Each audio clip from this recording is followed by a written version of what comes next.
What's up? What's up? All right, y'all. Today's discussion is I know who I am. The world lied. I believe God. Okay. So, what we are going to discuss really can be summarized in this next quote. I'm going to be exactly who I want to be, no matter the circumstances or the opinions around me. This is the topic of spiritual backbone. I always talk about spiritual backbone. Today, we're going to get into it. Can I believe in my vision in such a way that I understand that that's who I truly am? And then can I walk as that person no matter what shows up in life? Okay, so let me make sure I'm live on everything and then we get started. Okay, perfect. Let's go. All right, so we're going to talk about spiritual sovereignty. We're going to talk about imagination being the divine will, God wanting whatever through you, through your imagination. And then we're going to talk about the courage to embody your true self, even when the world offers resistance. When I talk about spiritual backbone, when I talk about dropping your nuts so that you can live the life that you desire, because I do talk about these things and we say, okay, you want it all, right? You want the nice house, the nice car. You want the relationship that you want. You want the prosperity. You want abundance and all these other things. So you have to understand that the God within you operates in absolute abundance. Absolute abundance. All right? And so the moment that you start looking at your desires as promises and you start walking around with so much conviction in who you are now being, that it doesn't matter what the world shows you, doesn't matter what the circumstances look like, doesn't matter what people say, doesn't matter what your parents say, doesn't matter what your friends say, you are going to embody this new state of consciousness and allow the world to adjust. Now, this is when you actually know that you are on the way. All right, so let's actually talk about this. Let's break this down from a bunch of different vantage points. All right, we've been talking about a lot of stories. We talked about some Greek mythology, how it related to manifesting. We talked about several stories within the Bible, but today we're going to combine a couple different ideas and metaphors into this. So, John, actually, no. This is actually a quote from the Book of Thomas. Okay, so let him who seeks continue seeking until he finds. When he finds, he will become troubled. When he becomes troubled, he will be astonished and he will rule over all. Okay, this is a quote from Jesus, representing your I am awareness. This is the Book of Thomas, one of the Gnostic texts. This specifically is talking about the divinity that you are. Let him who seeks continue seeking until he finds. You go on this spiritual path and you try to reach this highest level of self-actualization, which is I am God. There is no separation between me and God. Okay, when he finds, he will become troubled. Why will you become troubled? Because then you'll realize that every situation that you've been in your life is your fault. It's a byproduct of your thinking, of your beliefs, of your assumptions, of who you thought you were being. Okay? And then when you become troubled, you will be astonished. When you start to understand the law and put the law in a test in your own life, the law of being, the law of assumption, the law of I am, when you start to exercise your God-given right, your God-given divinity, and you start to walk through life like the creator of your reality, you will be astonished when you see how life will begin to change, and then you will rule over all. Okay? Direct quote from Jesus. So John 1:14, and the word was made flesh and dwelt among us, and we beheld his glory, the glory as of the only begotten of the Father, full of grace and truth. Okay, what does this actually mean? Because we tend to think of it, it just means that the word was made flesh and dwelt among us. People typically think, that means Jesus. No. Jesus is a representation for who you are. Okay, so this verse refers to the Logos, the divine word. In the beginning, there was the word. And the word was God. Okay, the divine word becoming flesh in the form of Christ or Jesus or your I am awareness. All right. So we are all sons and daughters of mankind. When you think of mankind, you think of the Son of God, right? Because God is mankind. Right. We refer to Jesus as the Son of God or the Son of mankind. What does that actually mean? It is that God is everything and everyone. Okay. So if you think of God like that, That means that every single person, since they cannot be removed from God, they can't be separate from God. This is just another perspective of God, every single person. And then your parents laid together, they got pregnant with you, and you descended here, right? So you are the son of mankind being God, all right? So all of these stories, when we think of stories, I'll constantly say this video after video, right? When you think of the way that our ancestors used stories, they used it to tell history, right? They're not going to sit here and just give you lessons, right? This is one of the things that we fail to do with our children in school, is that we just give them information and say, memorize this information. How our ancestors taught is they gave you stories. And when you understand the story, because the story is engaging, now they break down the story and they say, okay, how does this part of the story refer to this aspect of your life? Then this part of the story refers to this other aspect. And then this part also refers to this other aspect. So the stories carry symbolism and meaning. So stories are never just history. They hold content, they hold clues, they hold divinity, they hold divine insight. Why is this light so damn bright? Okay, why is it dark? Okay, all right, whatever, it's just gonna be bright. All right, so, but on a deeper level, on a deeper mystical level, okay, it also speaks to the word. So divine essence, creative power entering human form. The word becomes flesh. Okay, so the word was made flesh, which is you. God was made flesh and dwelt among us. Okay? And so your words that you speak are the words of God. Your imagination is the imagination of God. Okay? All of this is true. Okay? So I am becoming the unshakable self in a shifting world. So let's get into it, man. Let's get into the meat and potatoes and all that. Before the world spoke your name, the word was already within you. Not a word spoken from lips, but a vibration etched into the marrow of your becoming. I am that I am, said the Lord. Not I am what they say I should be, nor I am what the past has made me, but I am, okay? Timeless, indivisible, forming worlds from thoughts, birthing stars from the dark matter of belief. This infinite power that created the cosmos dwells within you. And so when Moses said, hey man, what's your name? What should I call you? And the creator said, I am that I am. Now, what does that mean?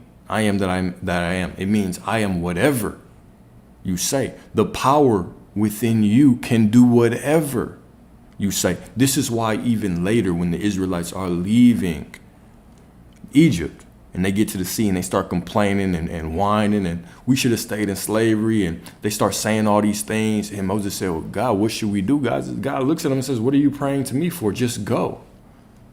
I dwell within you, right? We tend to think that this staff that Moses carried was some physical thing. This represented his spine.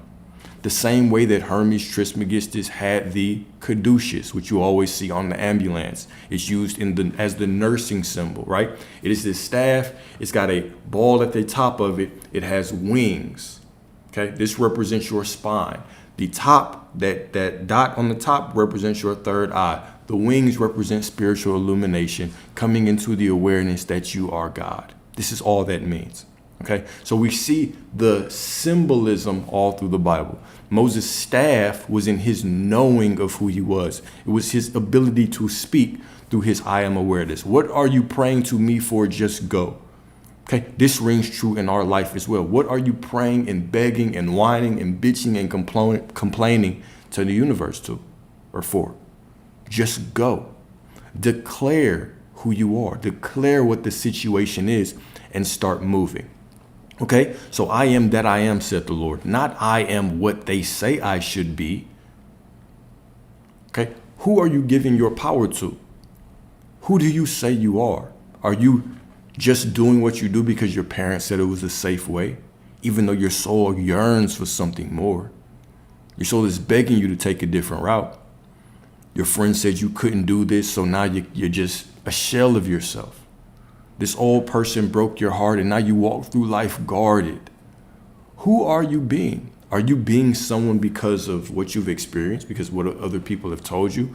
Or are you being what your soul is calling you to be? Okay. Nor I am what the past has made me. Huh. Are you a victim? Are you a slave to the past? Or are you truly embodying the present moment? Are you truly embodying your divinity? Do you truly have that spiritual backbone? Okay, let's go back to that first quote. I'm going to be exactly who I want to be, which is the version of me that is in alignment with my highest calling, my greatest desire in this moment. Doesn't matter if it's to be married. Doesn't matter if it's to be a millionaire. Doesn't matter if it's to be a successful business owner. Whatever the case may be, I have that vision, and it is the highest vision. It's my highest ideal because that is who I really am. That is God desiring it through you. That is your imagination. That is God. It cannot be separate from you. The moment that you desire is the moment that it is given. Right? So you have this desire.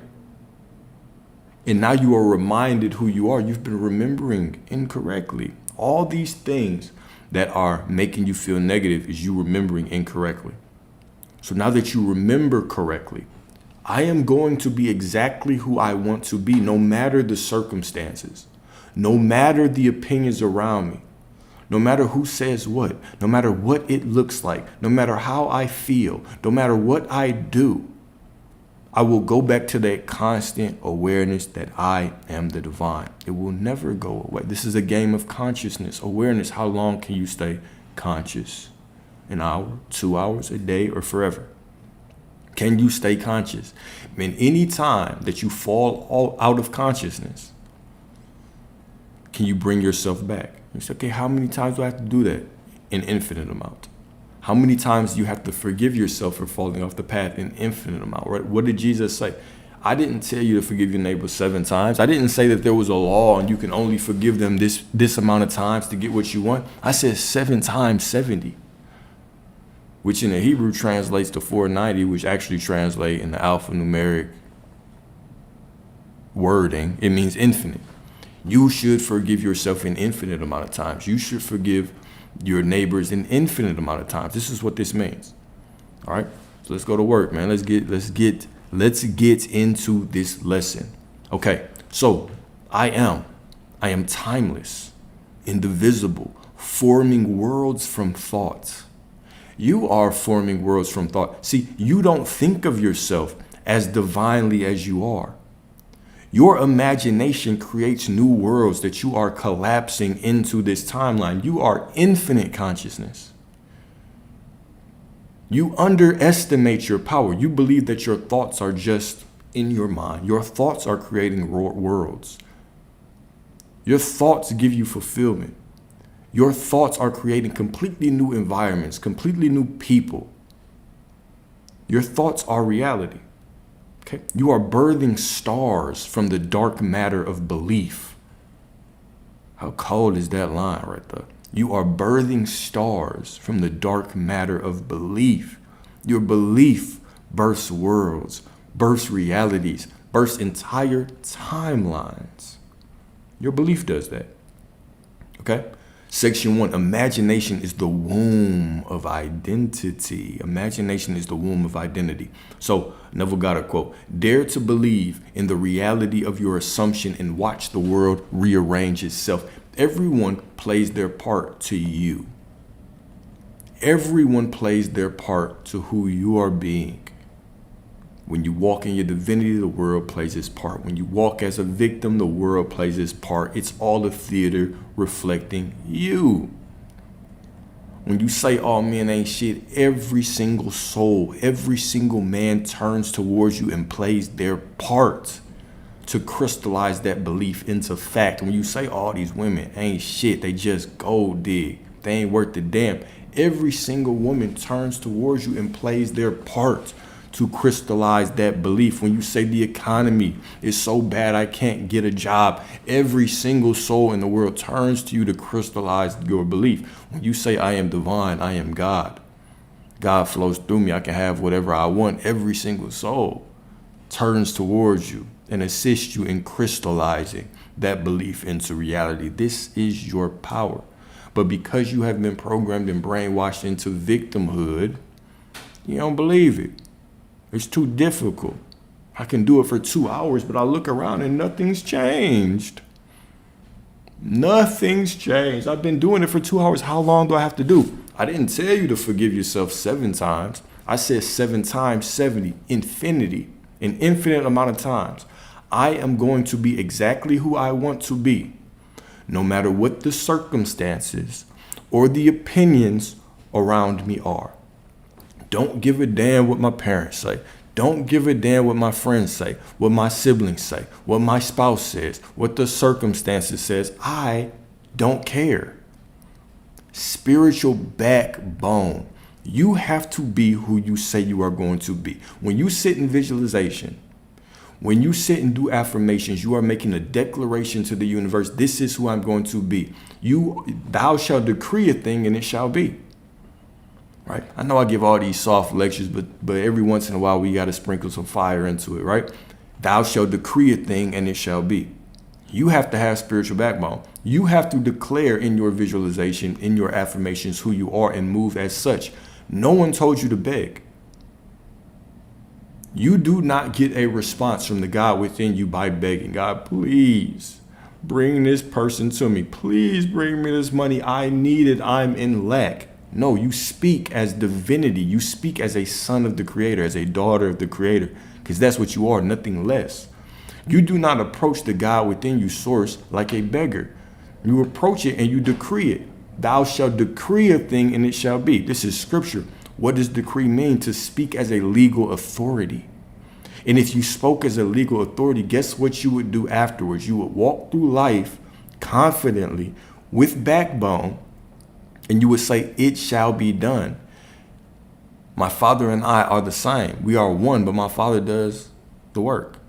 God and I are the same. We are one, but the God within me does the work. It's greater than me. Okay? I'm going to be exactly who I want to be, no matter the circumstances or the opinions around me. All right.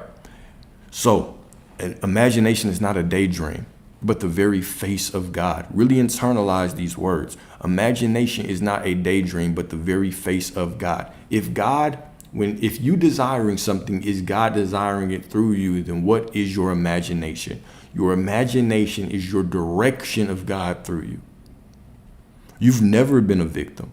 You've never needed someone to save you. You've never needed someone to pray for you. And to be honest, it wouldn't matter if they did, because no one can manifest for you. No one can pray for you. No one can save you but you. But that's cool, because that's all you need. All you need is you. The only reason you believe people can pray for you is because you are giving them your power. You think, oh, my prayers are in vain. Surely if I ask this person to pray for me, it'll help, because I think that they've been meditating more than me. They're the same as you. There is no merit system to God. God does not work on these hierarchies of levels of, oh, he meditates more, so he gets more. No. It is your belief. The moment that you turn your awareness to the Most High in this moment, is the moment that you have everything. This is the story of the prodigal son that we talked about earlier. Okay, the prodigal son went and wandered away. This represents your soul descending into matter and wandering away from God. Just, I'll do it myself. And the moment that he came back, okay, so his awareness changed and he started going back to God, going back to the Father, going back to your I am awareness, realizing that you are God. And the moment that he came, it said, before he could get close, while he was still far off, I believe is what the scripture said, but while he was still far off or far away, something like that, right? Not representing far away in distance in terms of walking to the house, but far off, and he still thought he wasn't worthy. He just turned and said, okay, I am God and I'm going to go back to my Father's house. I'll just be a servant. He still felt like he wasn't worthy, but immediately the moment he turned his awareness, he was worthy. And his older brother, if you read scripture, the older brother typically represents the ego.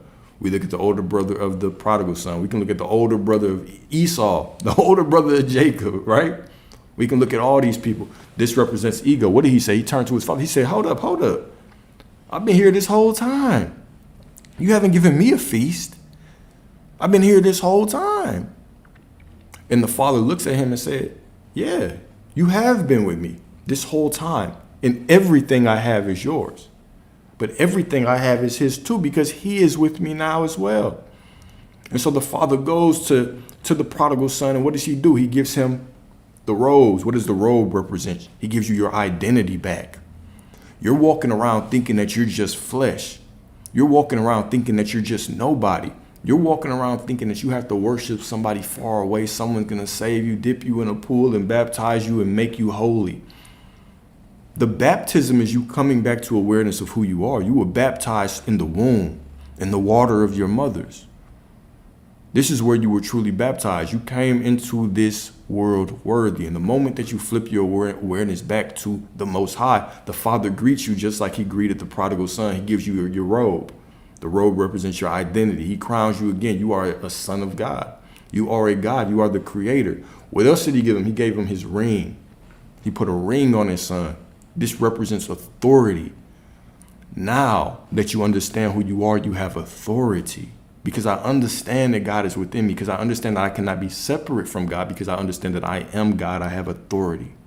And what else did he do? He put shoes or sandals on his feet. What does this represent? He renewed his path. So he was trying to do it alone. Right? He was trying to control, trying to manifest from this thought that God is somewhere out there. Trying to manifest, putting my belief in the tools, believing that the affirmations are my power, when they're just a tool to direct the divine power that's already within me. Thinking that the scripting, thinking that the assumption, the visualization, the meditation, that's where the power is. No, the power is you. You're just as powerful right now as you are in meditation, as you are writing, as you are sleeping, as you are having sex, as you are eating. Whatever you're doing, you're just as powerful. But once you turn back to the creator, boom, that is when you are anointed again and you get all these gifts. You get your identity back. He puts your robe on. You get your ring. You get your identity, your authority. Right? The moment you know who you are, you can decree a thing and it shall be. Faith of a mustard seed. Right? Dare to believe in the reality of your assumption and watch the world rearrange itself because you are God.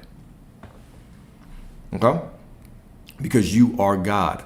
All right. So when you imagine yourself as who you truly want to be, which is who you truly are, okay? Not imagine myself as who I've been, not who I've been told to be, but who I truly am. Right? What does God want through you? If God wants it through you and you truly have faith, then you should understand, overstand, whatever the hell you want to say. Don't care. You should understand, okay, that is who you really are. And so now when I'm imagining from that divine knowing of who I really am, I am performing an act of creation, a sacred act. I am making a decree. Surely if I can see this image in my mind, the greater part of me knows. And so I can immediately say, thank you. And I walk as who I truly am through life. It's beautiful. Okay. So the world is clay, but your mind is the potter. You were not born to adapt to illusions. This is why you feel so frustrated when you're in the outer world, the world of dreams, the world of illusions. This is why you feel so frustrated trying to walk around. You feel out of control because it's not your natural essence. Your natural, the divinity of you can't be out of control. You see all these things and you're confused because you're sleeping. You're in a dreamer within the dream, right? You're dreaming a dream within a dream. And you're confused that everything is just, why is it so chaotic? Okay? So you can't adapt to the illusions. You'll always be in frustration, always trying to react to your own creation. Okay? But you actually came down here to collapse them through belief. So the Gnostic Gospel of Philip says, what you bring forth will save you. What you do not bring forth will destroy you. Think about this in terms of your vision, your imagination, your desire. If you bring forth your desire and you walk in the assumption that you have it, if you bring forth your desire knowing that your desire is sacred, this is the promised land. This is a promise from the Most High. And this is telling you who you really are. If you bring forth this knowing, it will save you. because the entire world will rearrange to it. But when you do not bring it forth, it will destroy you. What are people's number one regrets at the end of their life? I should have followed my dreams. Should have did this more. Should have put more time and effort and energy into this. Should have did this more. Should have did that more, right? This is exactly speaking to this. What you bring forth will save you. What you do not bring forth will destroy you. Don't be that person on their deathbed telling the young people, follow your dreams, believe you can do it. Be the person who speaks through their life. Their life is a reflection of be who you want to be. Walk as you want to walk. Okay? Be that person, all right? So this is the crisis of self-neglect. The soul shrinks when we ignore the image we were born to carry. The soul shrinks when we ignore the image we were born to carry. The soul shrinks when we ignore the image we are born to carry. All right? So section 2, circumstances not master. This is Joseph Murphy's section right here. All right? So your subconscious mind does not argue with you. We talked a little bit about the subconscious mind. Okay? It does not argue with you. For the sake of this, I just want you, forget the subconscious mind, conscious mind. Typically that leads people to limiting themselves. They're like, I've been doing all this work, but it's just this subconscious programming that won't, that's an excuse. It's what you are conscious of. Your subconscious mind doesn't deny anything. It accepts everything. The moment you change your belief, your subconscious mind accepts it right now. Okay, so thinking that you have to do some dramatic work and listen to affirmations overnight to reprogram your subconscious mind is an illusion. Your mind accepts whatever your mind states. So your subconscious mind does not argue with you. It accepts what your conscious mind believes. If you believe the economy limits you, guess what? It does. If you believe your childhood defines you, it will. If you believe you have to do all of this, oh, I have to heal all this childhood trauma before I can find a good person. Sure, of course you do. If you believe, oh, because I am this zodiac sign, I can't be with this other zodiac sign. And because I'm a Scorpio, I have to be controlling and jealous. It's just in my nature. Of course you do.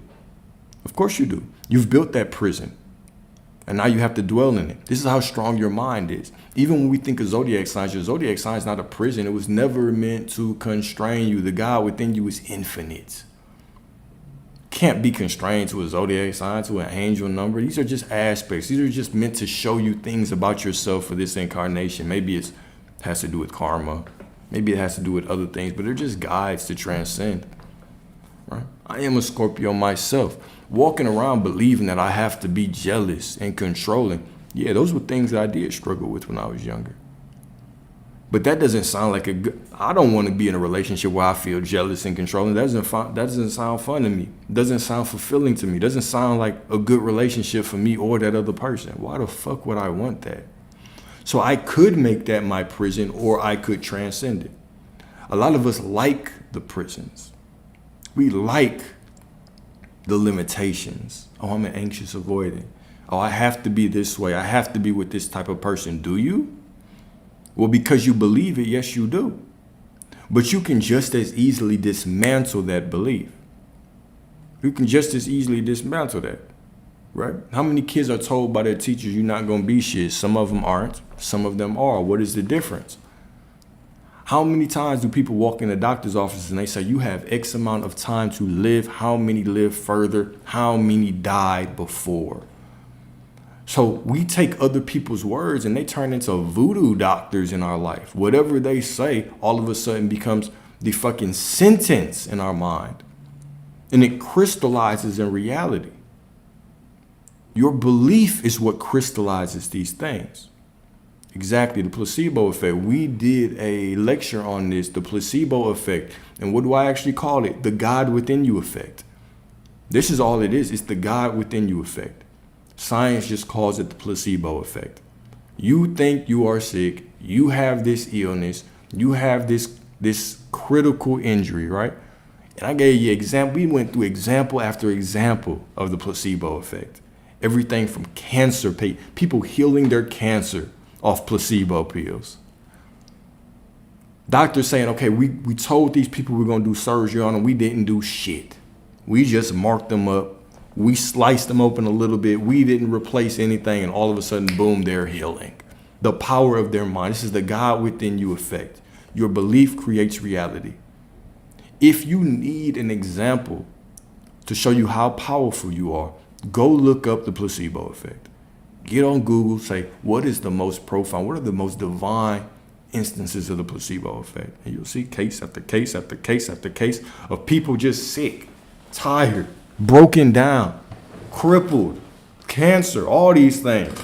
They give them placebos, and all of a sudden the God within them, because they believe, oh, this might be the real thing.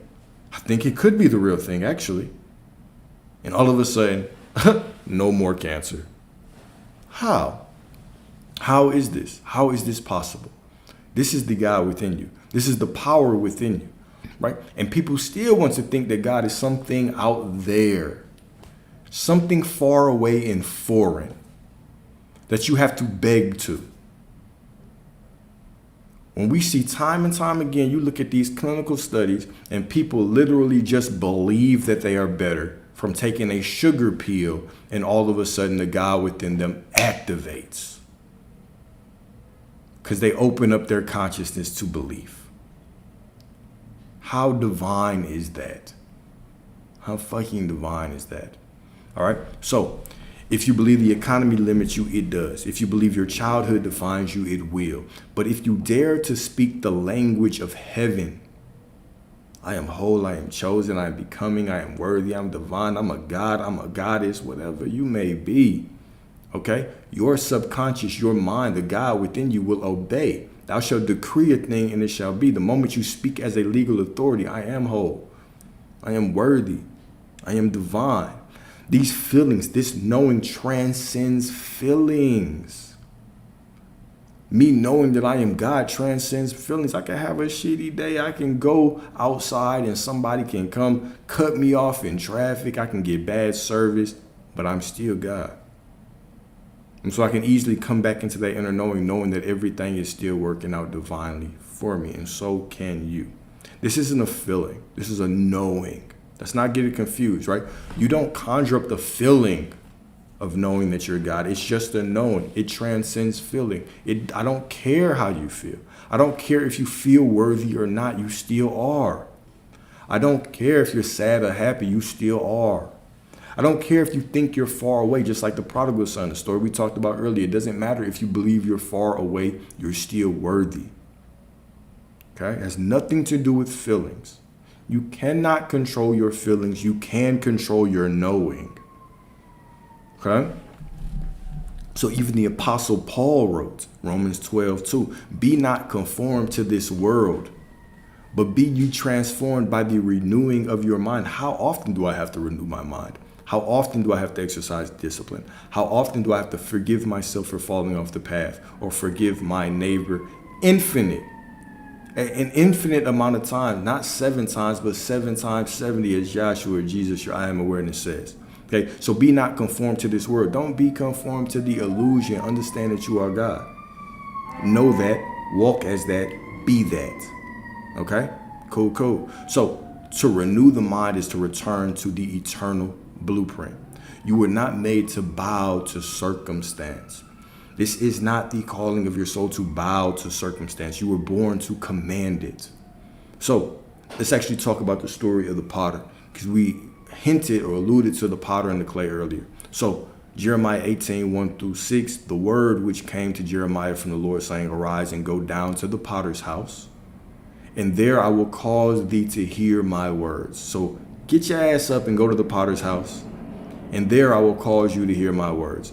So then I went down to the potter's house, and behold, he wrought a work on the wheels.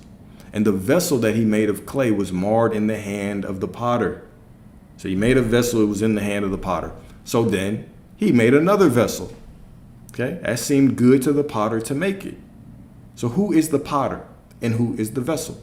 Okay, then the word of the Lord came to me saying, O house of Israel. Israel actually meaning God, man within God, within man. Man who speaks as God. I really have to look that up and make sure I'm not misquoting it because somebody feeling, I already know I'm about to get a DM on that. So I'm gonna hit pause. I'm gonna come back on that one. O house of Israel, cannot I do with you as this potter? Cannot I do with you as this potter, saith the Lord? Behold, as the clay is in the potter's hand, so are ye in mine hand. Okay, so just like the clay is in the hand of the potter, you are in the hand of the divine, right? But now let's think about this even further because you are God, all right? What this is truly saying is that you, okay? You are going to look out and you are going to see a world that is molded by the clay, which is molded by the hands of your beliefs and your thoughts, okay? What this story shows is three things. Number one is God is the potter. So the divine creator forming and reforming. You are the divine. Okay? You were formed in the image of the divine. You cannot separate the potter from the pottery, the potter from the vessel. So what the potter is what the vessel is. You are the vessel, you are the potter, and you are the vessel. All right? So you're the divine creator, you are forming and you are reforming. Man as clay, man is malleable, able to be shaped and even remade. But then we also talk about the divine right to reshape our destiny even when we feel marred or broken. So even when we feel like this shit is not working out, okay? Even when we feel like, right? The vessel that he made of clay was marred, all right? So, all right, let me just break this down from a metaphysical way. Let me break this down in my own words without trying to follow my script. So the vessel that the original potter made was incorrect. Now, in our minds, we think, all right, if it's wrong, now my life is over. Because of these circumstances, my dreams are gone. But what this scripture is trying to say is that if you look outside you and you see a circumstance that you do not like, just create a damn new vessel. If this situation doesn't work, look at the situation for what it is, accept it, and get clarity on what you want, and do it new. How could you make something better if you do not understand the mistakes in what you've made currently? So just like a potter, when he sees his masterpiece, his work, and he sees that it's messed up, he doesn't completely disregard it, right? He goes and makes something new, but he has to understand the mistake that he made. So this is how we have to approach reality. We are the ultimate creators. I'm going to look and say, this circumstance that I'm in is a byproduct of my thinking, my beliefs. I created this. Now, how do I create different? First, I have to know what I did wrong. When I come into that inner knowing of what I did wrong, now I can make something better. You are always the potter. Everything that you see is a byproduct of your imagination. What will ignoring it do? If you make a mistake and you just ignore it, you're going to make the same mistake again and again and again. You have to be the skilled potter, just as the divine is the potter of you. You are the potter of your reality. If you do not like the reality that you are in, accept it, study it, see what you don't like, and start changing your beliefs. What about this do I not like? Which parts of this trigger me? What do I have to believe would be true to trigger me right now? And now get clarity. Okay, well, what should I believe instead? What do I want instead? That is who I really am. And then I embody it. Let's go back to the first quote. We go say this over and over again. I'm going to be exactly who I want to be. I'm going to be exactly in alignment with my highest good, with my highest calling, no matter the circumstances or the opinions around me. I don't care what you say, what your mom says, what my mom says, what my spouse says, what the world says, what circumstances say. I am going to be who I am going to be. So I'm going to look at the mistakes I've made. I'm going to look at my life, and I'm going to just build a new vessel, a new thought, a new pot. Okay? So you are the potter of your life. Now, let's see here. So Romans 9, 20, 21. Shall the thing formed say to him that formed it, why hast thou made me thus? Hath not the potter power over the clay, of the same lump to make one vessel unto honor and another unto dishonor? So Paul uses this to show God's sovereignty, but also mystically, it can imply the sacred right of the divine imagination within you to reshape your life at any time. So should the circumstance that you created, because you have to get into this understanding that every circumstance that you're in is something that you created. So just like the pottery is not going to turn to the potter and say, why have you made me this way? Huh? The potter looks at the clay. Okay? The potter, you look at your creation. The creation is not going to look at you and say, why have you done this to me? Why are you doing it? And you take that and accept it and move. You're going to look at it and say, I don't like it. And then you're going to make another vessel. Hath not the potter power over the clay? This world is the clay. You are the potter. All right? So scripture always talks in these divine metaphors, and we tend to try to externalize these things. What does it mean? God means this is clay. God can remake you. Yeah, sure, God can remake you, but remaking yourself is an extension of God. That's really God remaking you, is you remaking your damn self. And once you do that and you come into the awareness of who you are, now you look to the external world, you understand that your imagination is you directing the power of God through you, because God desiring it through you is just you imagining something that you want. So it's the same thing, right? To have, to desire, to hold is all the same. Okay? So now you can look out into the world and say, I don't like this. I am the potter. This is just the clay. Let me revise it. Let me revise it. That is all. So this is used to show God's sovereignty, but it's also used to show your sovereignty. Hath not the potter power over the clay? Last time I checked, the circumstances or the clay does not have power over the creator.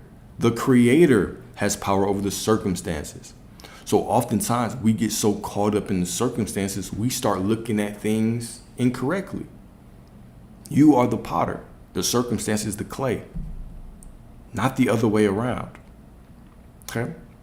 You wouldn't look at anything you create and be like, shit, I messed up. It's done. Because I messed up, this defines who I am. No, you're just going to make it over again the way that you want. This is your divine right. So, section 3, vibration over validation. This is the Abraham Hicks section. So we went through the Neville section, we went through the Joseph Murphy section, now we're going through the Abraham Hicks section. All right. So Abraham teaches you can't get it wrong and you never get it wrong. Everything is responding to the vibration you are offering right now. Okay. So what does that mean? You can't get it wrong and you never get it wrong. It means you don't need permission. You don't need permission. Everything is already responding to you. You need alignment or awareness. Because when I think of alignment, I think of something I have to work towards. And I think too many people they confuse it and they say, okay, well, alignment means I have to work to be in alignment. The same way people say I have to work to be worthy, to work to be loved. You just are worthy and you are loved and you are in alignment because you are God. Okay? So you need to stop waiting for the world to approve your path. The moment that you align with who you desire to be, meaning the moment that you know who you desire to be and you just assume it, right? And this is your assumption. It's not a feeling again. It is just complete and total acceptance. Complete and total acceptance of you as that person. It is not a feeling that you can carry around for 8 hours, 5 hours, and the other times you're sad and you're trying to suppress your sadness to conjure up the feeling. No, it's just a knowing. I have a desire and I'm feeling for that desire. All right. And so in that desire, I'm reminded who I really am. Anything opposite of that desire, I'm remembering incorrectly. So now I take complete ownership of that desire. So, okay, that desire means I have it. Now I am that person. Right now, I declare, thou shalt decree a thing and it shall be. I declare that I am the person in alignment with this. I am worthy. I put my awareness on God and I leave it to the greater part of me to bring forth. God and I are one, but the Father does the work. The Father is greater than me. So I completely give this up to God. Okay? And in that awareness, now I just walk with the awareness that I am God and everything is working out for me. And this awareness and this knowing transcends my thoughts, which are always flowing based on the circumstance. It transcends my emotions, which are always flowing by the circumstance. It transcends my desires, right? And this conviction over time grows to be so strong that it transcends even my feelings of lack, my feelings of want. The conviction turns into just constant gratitude for the moment, right? Because the moment that I accept something as true and I accept myself as having it, God already has given it to me, but has also created this path that I am walking on right now to get me there. And on that path is more fun, right? It's more tests, which are going to show me or give me clarity on what I want and other things in my life. So I hold on to that vision of what I want, but I understand that I have it. It's there. Everything is just unfolded for me, and I walk accordingly. Okay?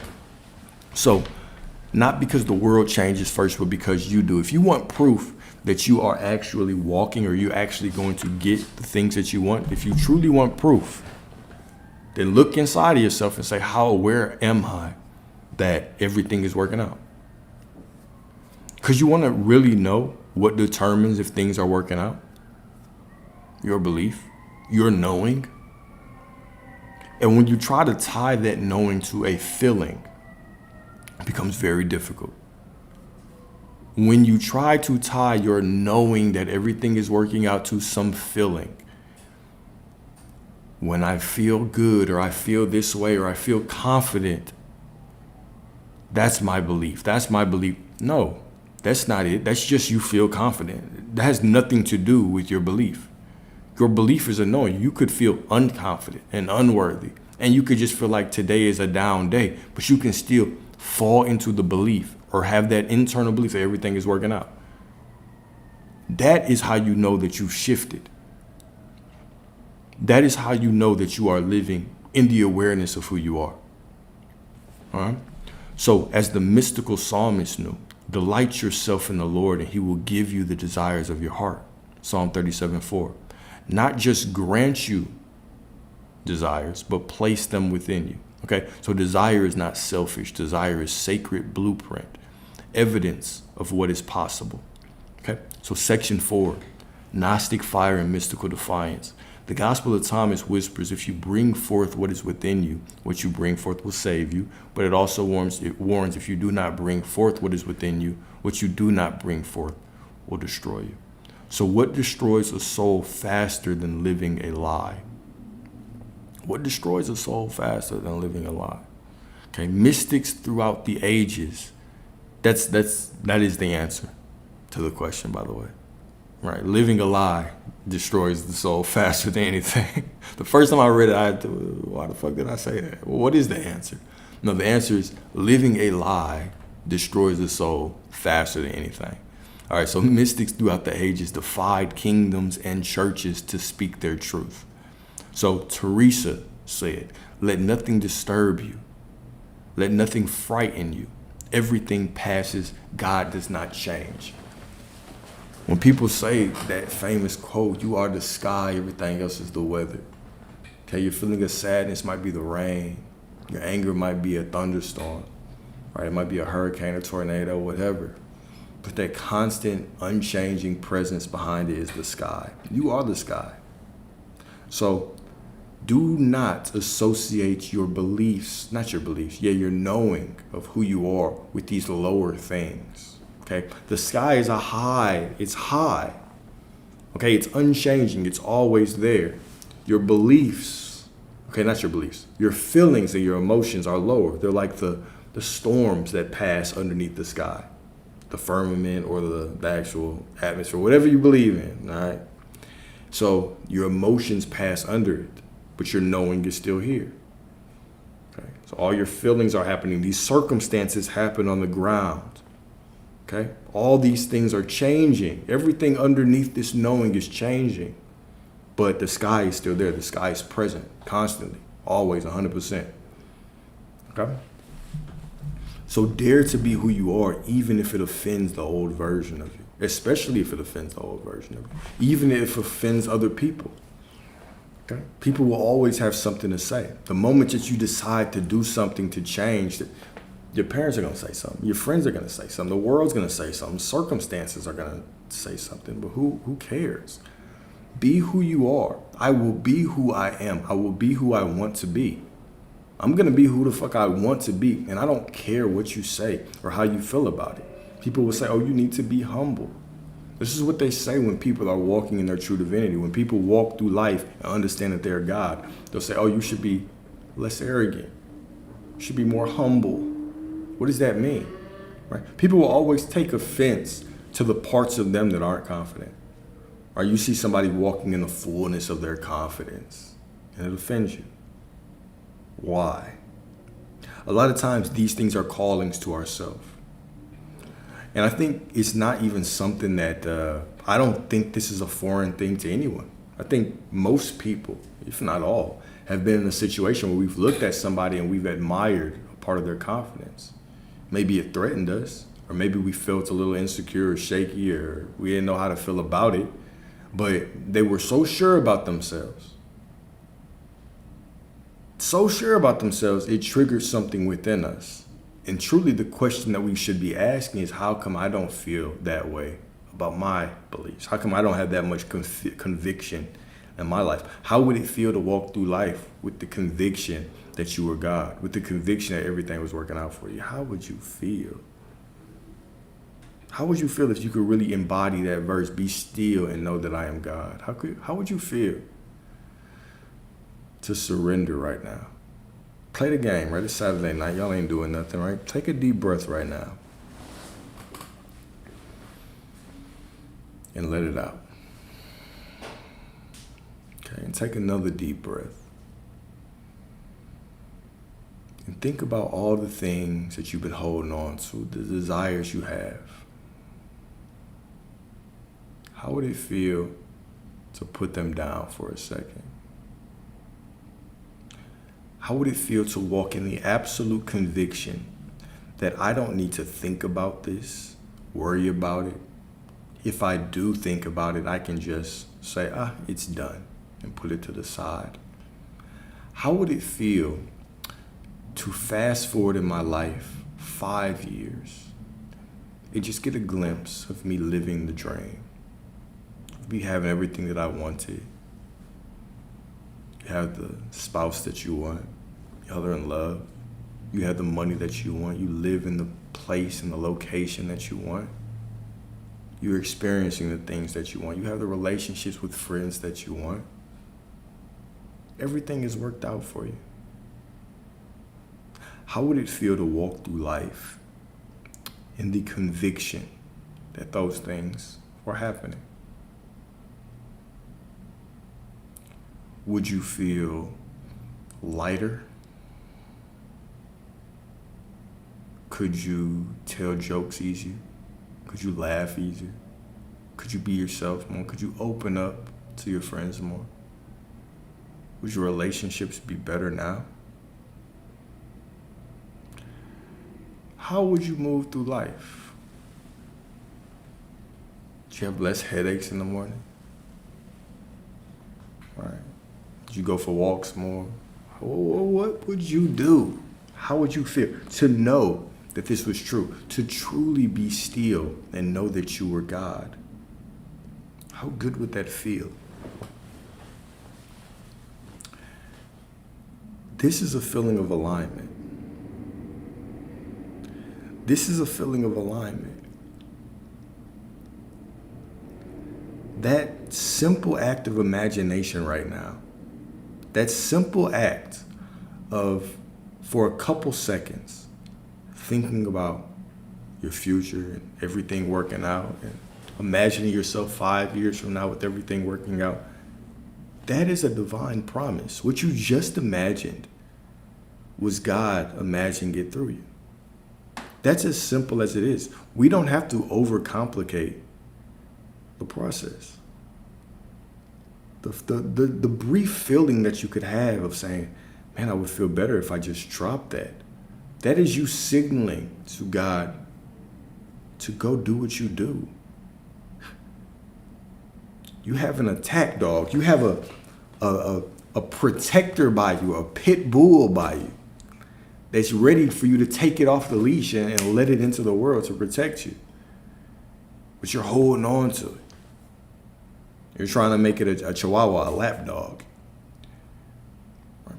Relax. Enjoy your life. Let go. Be still. And know that you are God. Know that God is within you. And I get it, right? We've been so programmed to think surely it can't be that easy. Nothing in life is easy, right? That's the program that they always tell us. Nothing in life is easy. Everything worth it. It's difficult. This is the complete opposite when it comes to the divine. There are going to be certain things that you have to do on the path that might be difficult, but those things will show up when they show up, and you'll handle them accordingly. And you'll handle them with no problem because you'll be in alignment and you'll be walking in faith. But the faith part, it's as if we get into spirituality and we get into manifestation and we all of a sudden think that we have to do all this work, be worthy and get all this information and the next technique and what's the next best way to manifest this in 3 days. I manifest this overnight with this technique. Oh, let me click that. We always want to overcomplicate things. When maybe what is keeping you awake, it's not even a maybe. What tends to be key, and it's the truth with most people I work with, once we start breaking down what's going on, the common denominator in most people is you're scared to let go. You are scared to let go because the world has taught you for so long that you have to cling on to things. You have to cling on to your parents. They're getting older. You have to cling on to your relationships because you need their validation. If you don't perform for them, they're going to leave. You've always been performing. You've performed for your parents' validation. You perform for the school's validation. You have to perform to get a good grade. You perform for your job, right?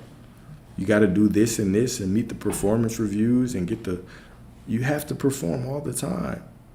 So surely it can't be this easy, and you don't get feedback, right? It's like, damn, I wish that I could just pick up the phone and call God and be like, did you hear me? I wish I could get that answer. That's how most of us think, right? This is the program of the world. This is why going down the spiritual path is so much more about forgetting than it is remembering. We're always trying to logically put things together from our human perception. Well, what if I do this? Can I still get what I want? What if I feel like this? It doesn't matter how you feel.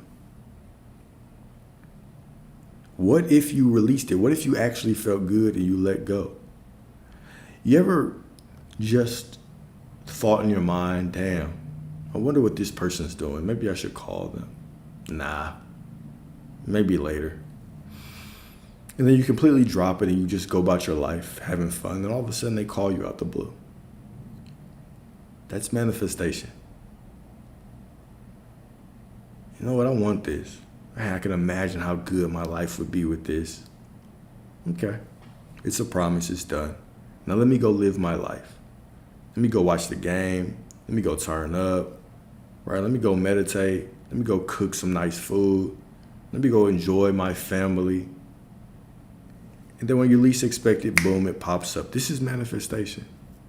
Manifestation is not walking around gripping, grasping for things.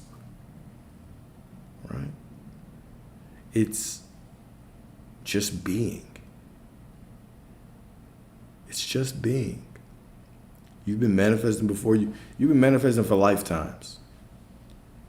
But we are in a time of information now, and we're constantly trying to cling and grasp and run to the new best thing. The new best thing hasn't been helping you. You haven't gotten any closer with all the new best things. Why? Well, you're putting all the power in these techniques. There's no power in the techniques. The power is in you. The techniques are just for fun. The techniques are just so you can try to feel fulfillment, right? If I'm feeling down, I do a technique just so I can feel fulfillment. so I can experience having it. I do the technique so I can experience having something. And when I do that technique and I experience having it, I know it's done. But a lot of us are like the beggar at the pool of Bethesda.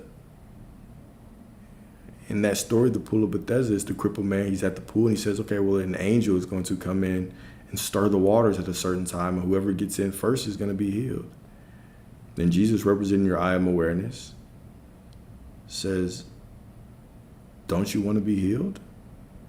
And the man starts arguing for his limitation. Of course I want to be healed, but I have no one to take me to the pool. And whenever somebody can take me to the pool, somebody else gets in first. Don't you want your manifestation? Yeah, of course I do. But I don't see anything in the external world, and I have to keep looking at all these new techniques to get what I want. And this new technique, I haven't seen this one. This thumbnail just showed up. And I'm looking, nothing's happening.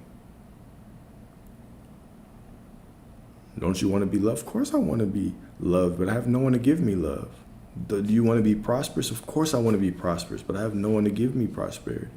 I have no one to give me a job. Everybody keeps taking the jobs.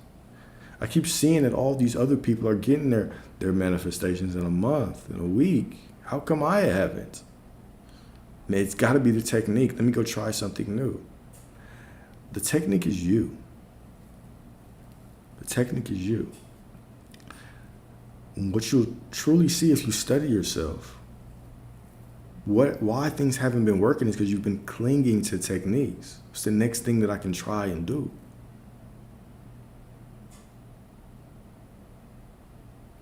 When you're being called to relax, you're being called to be still and know that I am God. If you literally just wrote down on a piece of paper everything that you wanted. Let me give y'all a technique that I do with clients. Let me give y'all a little bit of free game right here. Okay. Tonight, Saturday night, you know what I'm saying? Take a piece of paper and write down the things that you want. Write them down. Understand that you've probably been obsessing about them for so long that the guy within you already knows. So don't sit here and try to be like, oh man, let me make sure that it's exactly specific to what I want. No, just write down what you want. Just make a list. And this list is just so you can have a list. That's all. You might think, okay, let me make sure I have everything. Just write it down to the best of your ability. Don't spend too much time. Don't overanalyze it. All right?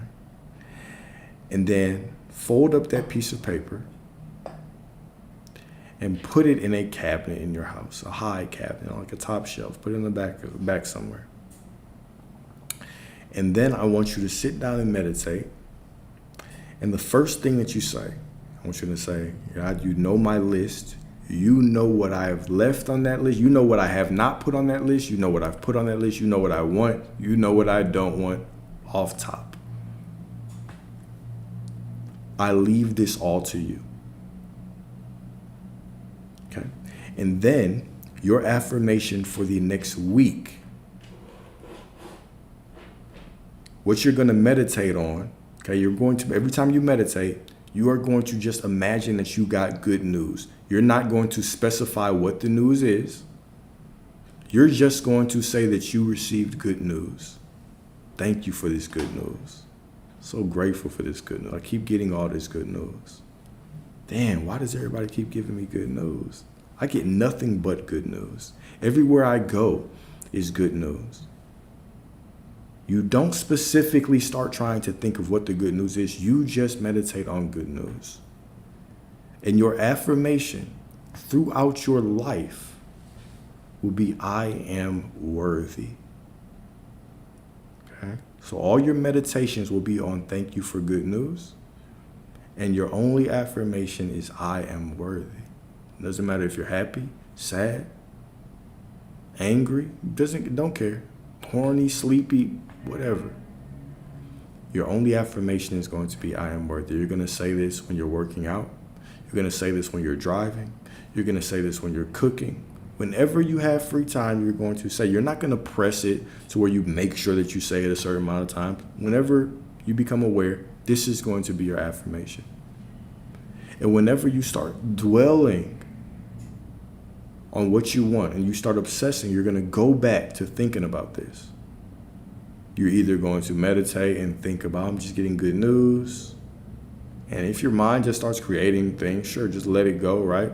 But you're not going to try to think of anything. And then you're going to continuously just go back to, I am worthy. That is your affirmation. This is your secret sauce. Okay? And do this for a week and tell me how life gets. As a matter of fact, specifically DM me and tell me how your life gets if you do this. Tell me what kind of good news shows up in your life. Walk through life and expect good news. What this is going to do is going to show you the power of belief and expectation. When you just simply focus your mind on good news, I get good news, I don't care what it is, all of a sudden, it just gave me a random discount on the car. Matter of fact, we're not even going to get too deep into it. I don't even want you to start expecting that. I just want you to go through life with the belief and not have specific expectations of good news and see what happens. And matter of fact, just a side note, right? We've been on this journey for a little while. I know a lot of y'all listen to me a while, and we have conversations and things. I enjoy weddings. So if any of y'all, right, you start taking these and you meet that divine counterpart and y'all get engaged, I expect a wedding invitation. I love weddings. I don't care where it is. Okay, I'm going to show up. Okay. I want what? So just in case, when things start going well for all of y'all, as they will, right, you find that divine counterpart, I want to be at the wedding, turned up. Okay. Open bar, even better. All right. But I see it all. I appreciate you. Okay. But that is the exercise. All right. That's some secret sauce. So of course y'all can check this out on YouTube and y'all can replay that part. But that is some secret sauce right there. Is you've been clinging on and trying to find a specific technique for your desire all this time. This is why it's not working, because you're clinging. So just to re-explain it in a very simple way. Number one, you're going to sit and you're going to make time and you're going to write down all your desires. It doesn't have to be in detail. You're going to trust that God within you already knows. You're not talking to a stranger. You're talking to yourself. God is you. Stop externalizing God. If you think of God and you immediately think of something outside of you, you've got the wrong person. If you start thinking of Jesus, if somebody explains Jesus or the universe or God, and you immediately start thinking of something out there, well, of course, you're going to struggle. Of course, because you think it's out there, so how could it hear you? This God is the greater part of you. You think in the 0.001% of matter, it thinks in the 100% matter and energy and information in the unseen and the seen. If you have an idea, God knows it in full detail and even knows how to bring it to your life perfectly. People always say this, be specific stuff. I believe that's a limiting belief. You don't need to be specific. You need to trust. You need to trust yourself. Trust yourself as God, all right? So you write down these desires. You fold up these desires. You can sign it, you can kiss it, do whatever. And you hide it away. You fold it up, you put it in the top drawer somewhere underneath the cup. I don't really care. You just put it away. And then you sit in meditation and you say, God, you know my desires more clearly than I ever will. And I trust you to handle them. And I give you full authority to bring them into my life as divinely and wonderfully as you can. And I wait and I'm excited. And you say it once. You don't say it every day. You say it once. And then you go into meditation, and the only thing that you think about in meditation is getting good news. And you do this meditation daily, every day. Block out some time, 15 minutes, hour, doesn't matter, right? But you want to get to a point where you're just thinking about, oh, I've received good news. Oh, this good news sounds good. Oh, it feels good to get this good news. I get good news everywhere I go. I get good news everywhere. I always get good news. And you repeat that meditation, and your affirmation is, I am worthy. And your worthiness transcends your feelings. That's your only affirmation, is you are worthy. I don't care if you're happy, I am worthy. I don't care if you're sad, I am worthy. I don't care if you feel worthy, you are worthy. You say this when you cook. You say this when you clean. You say this when you're watching a movie and you're bored with your significant other, right?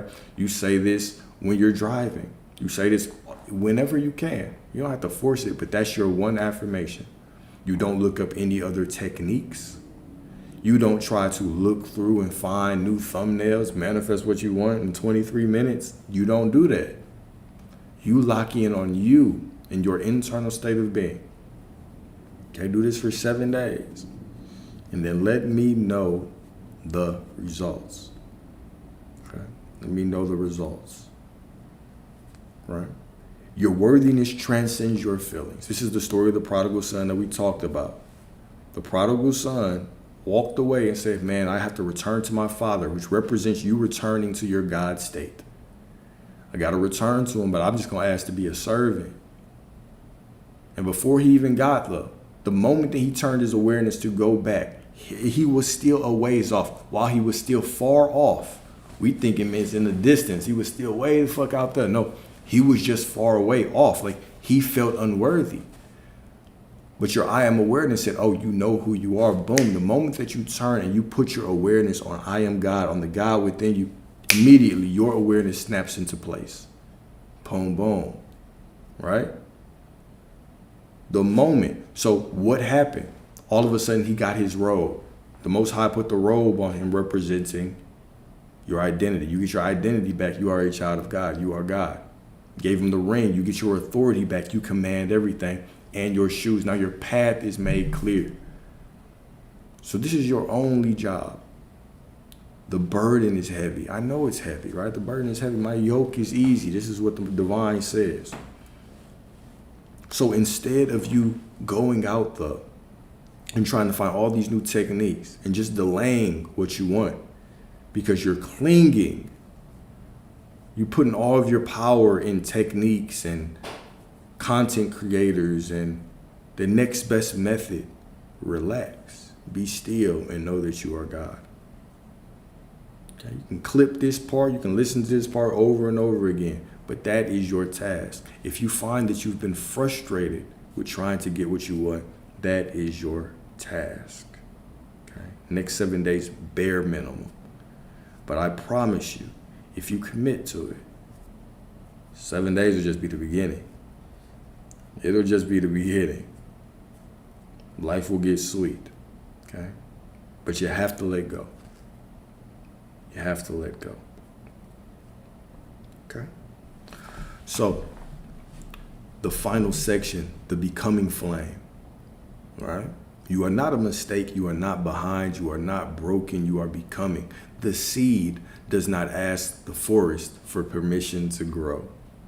Nor does the flame apologize to the night for being fire. You do not need to explain yourself to everybody around you. Okay? You do not need to apologize. You do not need to lower yourself, lessen yourself for the people around you. Okay, they don't like who I'm being. They think I'm arrogant. And let them argue for their own limitations. Right? Let them argue for their own limitations. So, walk in the identity you've imagined. Speak in the tone of the future you. Bless the ground as if your name was already etched in gold upon it. I'll read that one more time. Okay? Bless the ground as if your name was already etched in gold upon it. This area is divine. This area is blessed because I'm standing here and because God is within you. That is how you should feel. This room is divine. The room that you are in is divine because you are in it and God dwells within you. My presence is a blessing. This is how you should feel. Everything around me is rearranging because I am here, because the divine is here. This is how you should feel. And the moment that you embody that is the moment that your reality will start to do the same. Okay? For the Lord declares, before I formed you in the womb, I knew you. And before you were born, I consecrated you. Jeremiah 1:5. Okay, so become. Become the word, become the fire, become the truth that sets you free. So I'm going to end with 3 verses. Number 1. Actually, we already talked about John 1:14. Let me get that off. All right, 2 verses. Colossians 1:27. To whom God would make known what is the riches of the glory of this mystery among the Gentiles. To whom God would make known what is the riches of the glory of this mystery among the Gentiles. Gentiles just meaning people not of God, right? Historically, we want to think of them as a certain people, but when we really read this, all right, I try to push y'all towards metaphorically reading scripture. We're just talking about people who do not have the awareness that they are God. Because what does Israel mean, right? The man who speaks with God within him or walks as God within him. I swear. Okay, I'm gonna look that up right after this, because it's come up on this lecture and the last lecture, and I already got a couple DMs about it. All right, so this supports the idea that the divine word or logos doesn't just come to man, but comes into man. All right, so the divine word does not just come to you, it flows through you. It is you. Your word is divinity. Because I declare, thou shalt decree a thing and it shall be. Because I say it's divine timing, that's what it is. Because I say it's alignment, that's what it is. Thou shalt decree a thing. All right, so this supports the idea that the divine word doesn't just come to man, but comes into man. So 1 Corinthians 3:16, know ye not that ye are the temple of God and that the Spirit of God dwelleth in you? Don't y'all know that y'all are God's? Right? People always try to water down this verse and be like, yeah, but he says you will die. Like, shut up. All right, the divine descendants. Okay, you are the divine descendants. You are God's. There will be people after me that will do greater works than me, Jesus said. Right? You will wake up to the knowing that you are God. Once you start seeking, you will find, right? You will seek, then you will be scared, and then you will be astonished, and then you will control everything around you. This is the process of finding out that you are God. These were especially talked about in the scriptures, the text of Thomas, the book of Thomas, which is removed, right? And I always talk about the Gnostic Bible, but just as a quick side note, if you really want to get into some interesting teachings, man, check out some of these Gnostic Bibles. Like the book of Thomas is probably like 8 pages. It's 144, I believe it's 144, 146 quotes of Jesus. It's also known as the Nag Hammadi. Okay, so it was found in like 1940, I believe, not too long ago, right? But these were direct quotes from Jesus. So Jesus, as we know, spoke in parables. He always told a story. I ain't finna tell y'all everything because I know y'all finna kill me if I really just give y'all this sauce. But let me talk in these parables. So he spoke in these parables. And when he was actually with his disciples, he told the truth. Like he told them what he really meant. So they're very profound. A lot of them are hard to really dissect. You're going to have to meditate on them. But just 144 sayings, some of those things will change your perspective on what the Bible is for. Okay, there's lots of text. Very interesting one, especially if you're interested in the dynamics of the divine energy and masculine energy, the book of Mary Magdalene. Right, so scripture and like Catholic Church for a long time talked of Mary Magdalene as a quote unquote prostitute, right? But she wasn't. She was actually like Jesus's. When you think of a relationship, right? Let's say that you are some spiritual teacher and you have 12 disciples. If you have a woman, your woman's going to get better teachings than them because that's your woman, right? So she's divinely beside you. So you can also go into detail on other things with her that you couldn't with other people, right? So when we talk about masculine and feminine dynamics, when we talk about the Christ archetype, the divine masculine, and then the Sophia archetype, the divine feminine. Okay, when we talk about those things, when we talk about Tantra, okay, when we talk about the joining of essences, the balancing of those sexual essences within you, which also leads to what? Kundalini, which leads to just balancing the yin and yang, the positive, negative, the serpent energies within you. Check out the book of Mary Magdalene. But there's also like the book of Philip, book of Judas. Very, very interesting, right? Because typically we think of Judas as this betrayer, but the book of Judas and other Gnostic texts actually point to Judas in a very different light, that Judas was actually Christ or Jesus's top disciple, the closest to him. And his betrayal was actually something that Jesus asked him to do. Judas was the only person that could actually understand some of the teachings of Jesus because of how spiritually advanced he was, right? And then he had to go down forever in history as this deceiver.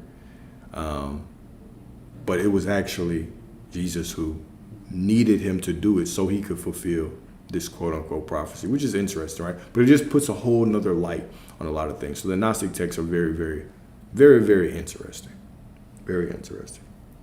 You see, it's okay. So even one of the lines that really got me into it, and of course, Christian church, they're gonna call you a heretic if you start saying certain things, right?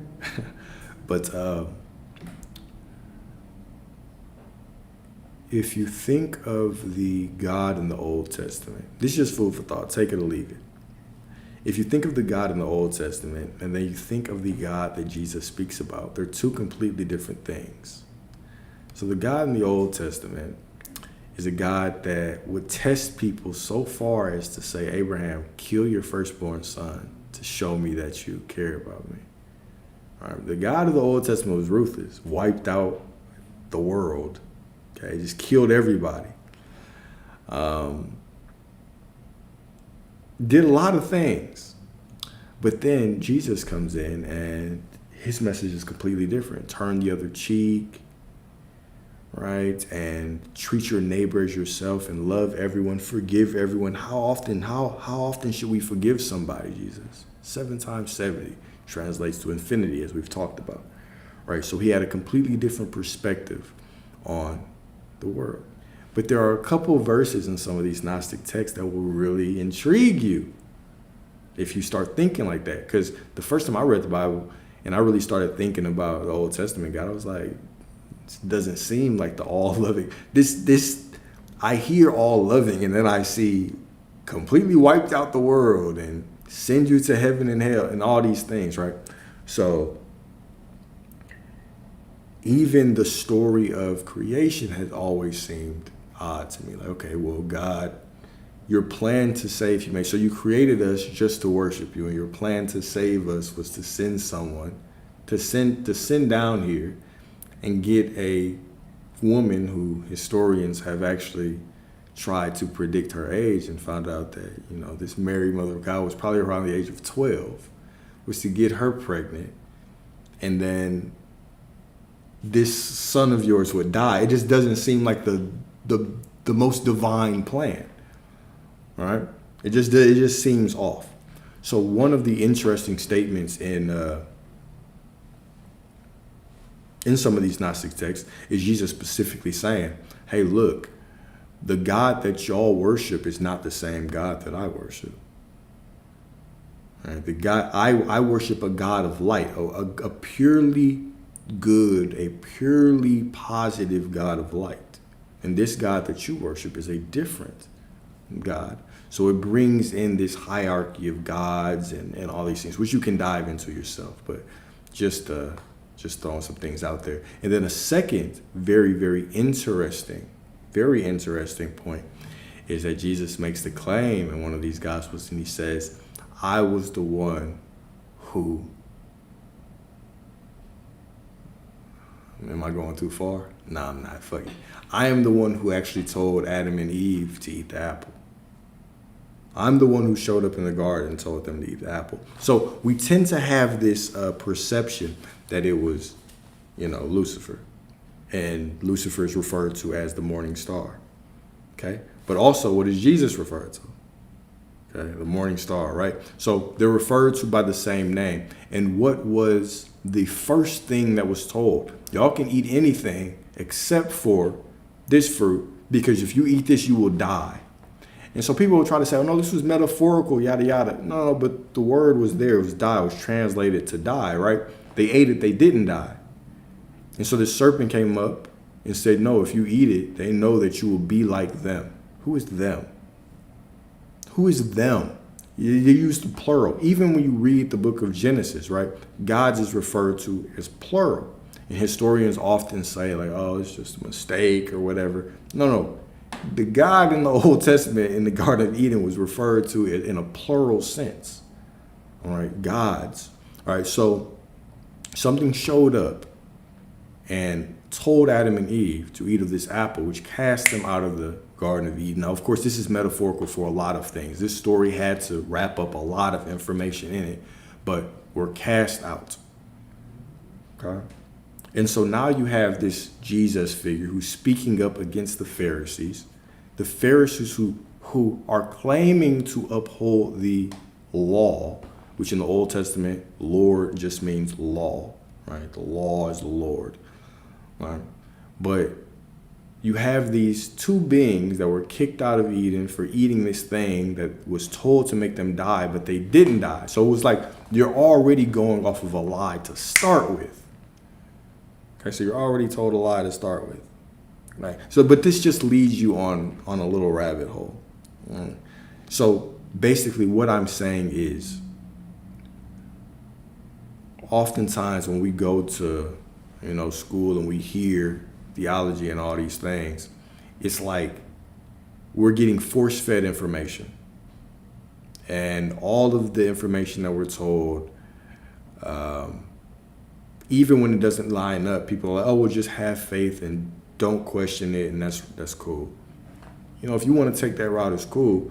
But I believe that there is a lot of enlightenment, a lot of wisdom out there that can be found, that is available to be found right now. And the first step is just starting to ask questions, right? Starting to read things for yourself, starting to ask yourself the questions that pop up and go from there. Huh. But, yeah.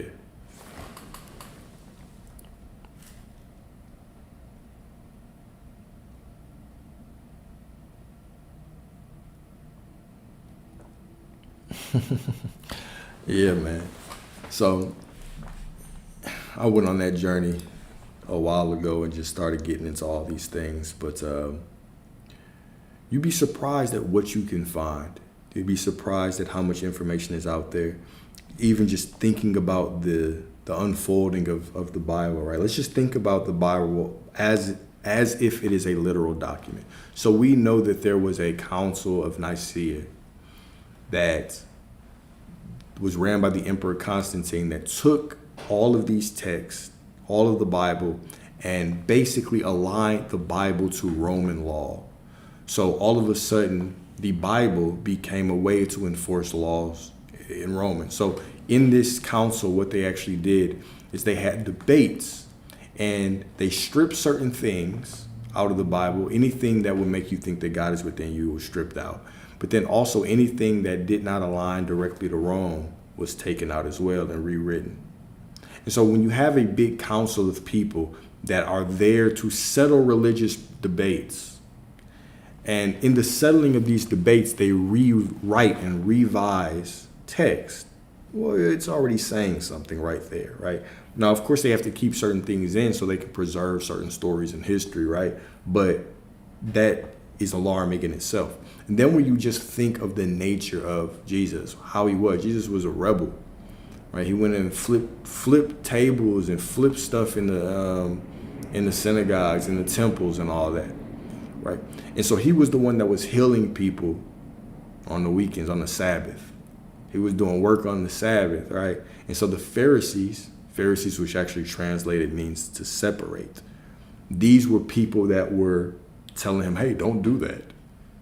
Okay, don't do that. You can't heal on the Sabbath. This is the same way that certain people, you might try to heal yourself and tap into ancient spirituality of your ancestors, African spirituality, and people be like, oh, don't do that. That's voodoo. But you're trying to heal people, right? So the same message that Jesus said was, hey, look, man, surely you wouldn't consider it evil to heal somebody, would you? So the Roman people, the Roman establishment, These are the people that were against Jesus' teachings, that killed Jesus. Then they took his teachings and wrapped it up, and now we have the Roman Catholic Church. Understand? It's just a very interesting thing. He was killed by people, and they took his message, and then went off and created their own doctrines about it. So you have to read deeper into these things. Why were certain books taken out? Why are certain things left out? Okay. How come the moment that you say crystal, oh, witchcraft. The moment that you say something, it's heresy. Okay. Yet you go to a Catholic church. I don't know if y'all ever been to a Catholic church, or if you've ever been just a Christian church. All it is a bunch of rituals. They walk around in robes, singing, and doing all the incense, and they got the big ass altar, and they say, we're gonna eat the body and blood of our Lord Jesus. They got the big ass statue of this man that is nailed to the cross, and they walk in there and bow in front of it. Seems like a cult to me, right? We just don't want to classify it that because they say, no, this is good religion. This is the way it should be, right? But all of those things still mimic other things, right? You can have an altar in the church, but you can't have one at the crib. You can drink the body and blood of somebody here, but we can't invoke, certain rituals at the crib because that's voodoo. Where are the lines? What is the difference? The difference is just because we wrap that up in theology.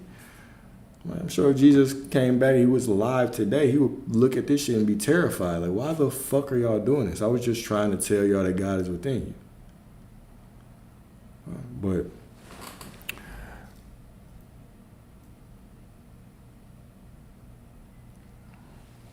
man, it's very interesting how everything just has unfolded like this, right?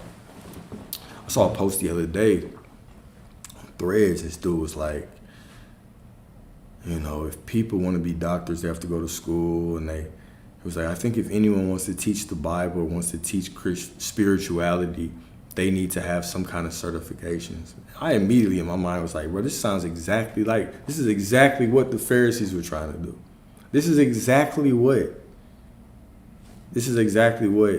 all these spiritual teachers are trying to speak against, is stuff like that, right? The moment that you start putting boundaries on spirituality, you start saying, no, you can't tap into this, you can't tap into that, right? Who are you to say that, right? All these religions and practices are just different perspectives on the divine.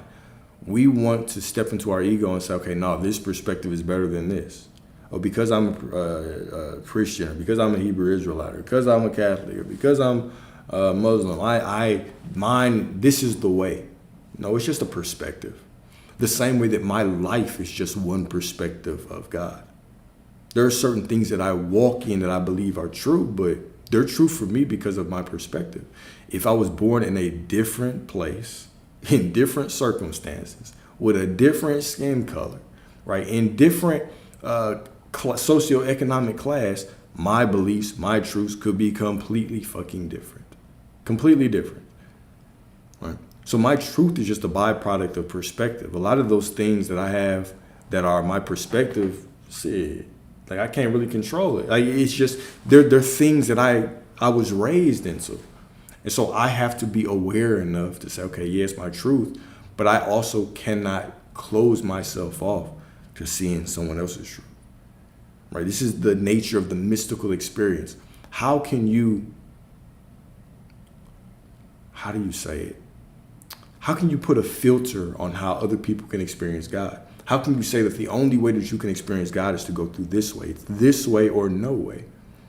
That's why it's so wrong when we outlaw certain things like psychedelics, right? Direct experience with God, you tapping into your spirituality and finally starting to manifest something. This is the metaphorical birth of the baby Jesus within you, right? This is the metaphorical you being the Virgin Mary and giving birth to the Christ within you. Is you going into your mind and not needing to do anything, and with a thought alone, And with the outside world against you, conditions against you, everybody saying no, even fighting your own doubts, with the help of no one else, all of a sudden this thing comes into your life and you have no idea how it happened. You just know it happened as a byproduct of your belief. This is going to bring you so much closer to God and give you so much more confidence than anything else can. Right? And if you just are inside, church your whole life, it's going to be very difficult for you to have this experience. Very difficult for you to have this experience. This is that metaphorical birth of that Christ within you. It's, oh shit, I am powerful. Shit, I've never been a victim. This is what Jesus is specifically saying. Let me go back to that verse and read it again. Let him who seeks continue seeking until he finds. It doesn't mean let him who seeks within Christianity continue seeking there until he finds. Let him seek however he can until he finds. Whether that is through spirituality, whether that's through Catholicism, through being a Muslim, I don't care, through the Emerald Tablets, through you going on ayahuasca trips. Let him who seeks continue seeking until he finds. When he finds, he will become troubled. We all know this. When we get on that spiritual path, it's very concerning. Shit, I got to stay conscious all this time. Shit, I'm in control. Shit, I've been creating this. Damn, I'm trying to create this now and I cannot figure it out. And then what's the next part? Okay, when he finds, he will become troubled.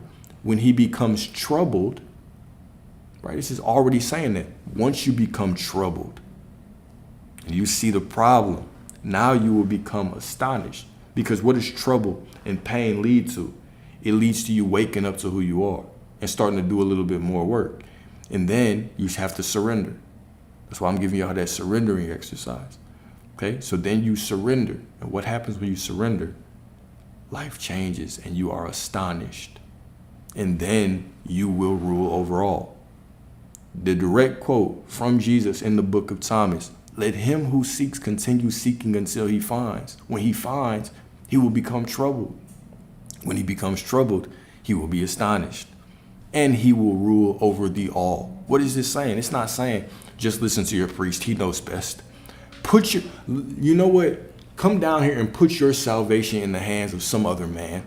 Trust your priest. He knows best. Trust the pastor. He knows best. Trust Alex. He knows best. He knows everything. That's not what anybody's saying.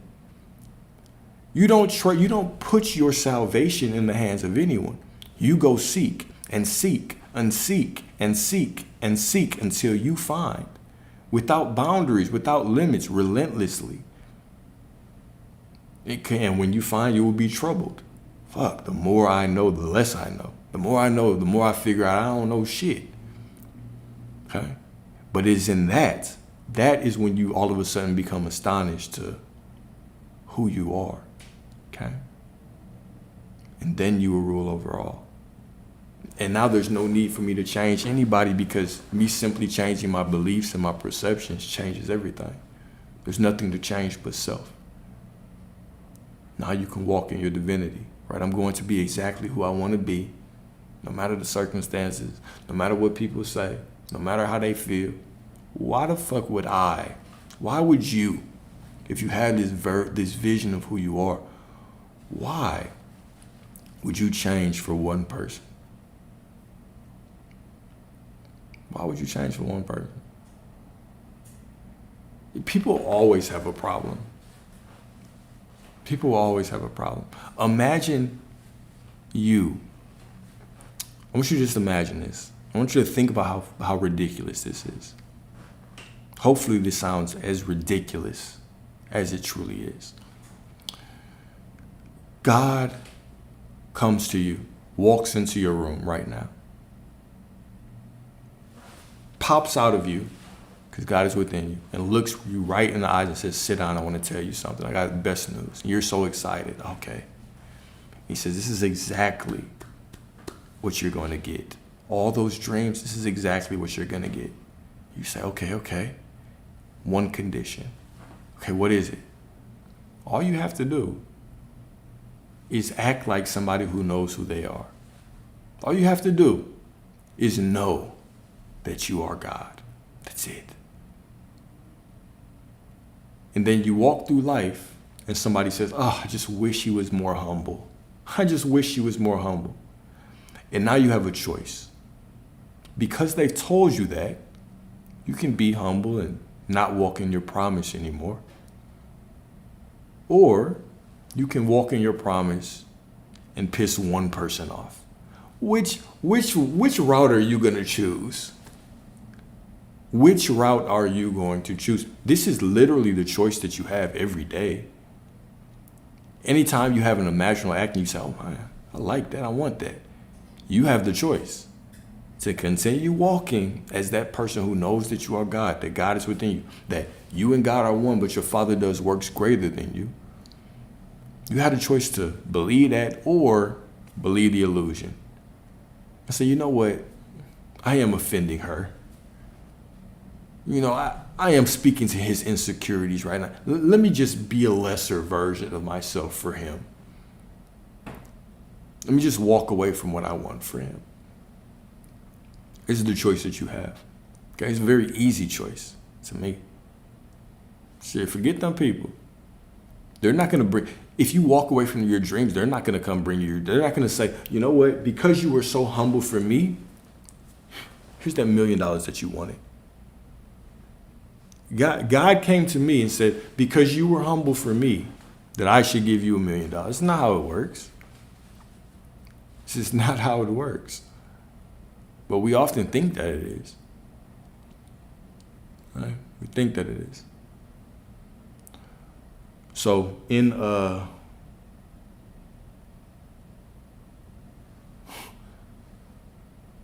right, so in conclusion, y'all, anybody watching this game? I just had it on in the background. I just looked up at the score. But in conclusion, right? Today was all about spiritual backbone. It's about knowing who you are. Who are you? Okay. Can you walk in the fullness? Can you walk in the divinity of who you are, no matter what is going on around you? I don't care what you say. I don't care how you feel. Don't care how you think. Don't care what the circumstance looks like. Okay? I am going to walk in the divinity of who I am. Point blank, period. Okay? I'm going to walk in my promise. Your desire is a promise to you. God is giving you this promise. And now it's up to you to embody someone who knows that they are promised and move forward. Okay? So I think, we had several gems today, right? Gave y'all the exercise to do. If you do the exercise for the next 7 days, I truly want you to tell me how it works out at the end of the 7 days. Definitely want y'all to tell me, okay? And once again, I'm going to start saying this in every single live, man. But if y'all get married, I expect wedding invitation. Expect one. Okay? But let's end this with a prayer. I'm a little tired today. So let's end this with a prayer, and I'll give y'all your affirmations. And of course, full videos on YouTube, documents on YouTube. But yeah.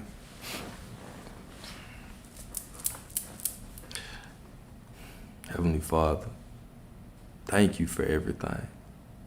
Thank you for the ups, the downs, the highs, the lows. They've all been blessings, and they've all led us to this beautiful, divine, present moment right now, where all of our power is. Continue to remind us that the love, the fulfillment, the joy that we're seeking in the external world is always within us. Continue to remind us that the God we're looking for in the external world is always within us. All right, continue to push us into the version of ourselves that is perfectly in alignment with everything that we want. Right? And I also pray for anyone that's going through pain, heartbreak, loss, that you provide them with the peace and the love that only you can provide, and also remind them that that love and peace that they seek is always within them and ready to be tapped into. Okay. All right, I see you all as beautiful, as divine, as perfect, as wealthy, as prosperous, as in alignment with everything that y'all want. Okay, if you want to be happy married, I already see you as happily married. I already see you as that. You already have it. You're the God within you has just set up the unfolding of that events so you can actually enjoy fulfillment on the way there, and love and peace and joy and bliss and all those things on the way there. If you want prosperity, you already have it. The God within you has just aligned and unfolded from within you a divine bridge of incidents, right? That gives you fulfillment and joy and bliss and peace on the way there. Okay? Everything that you want is already within you. Okay?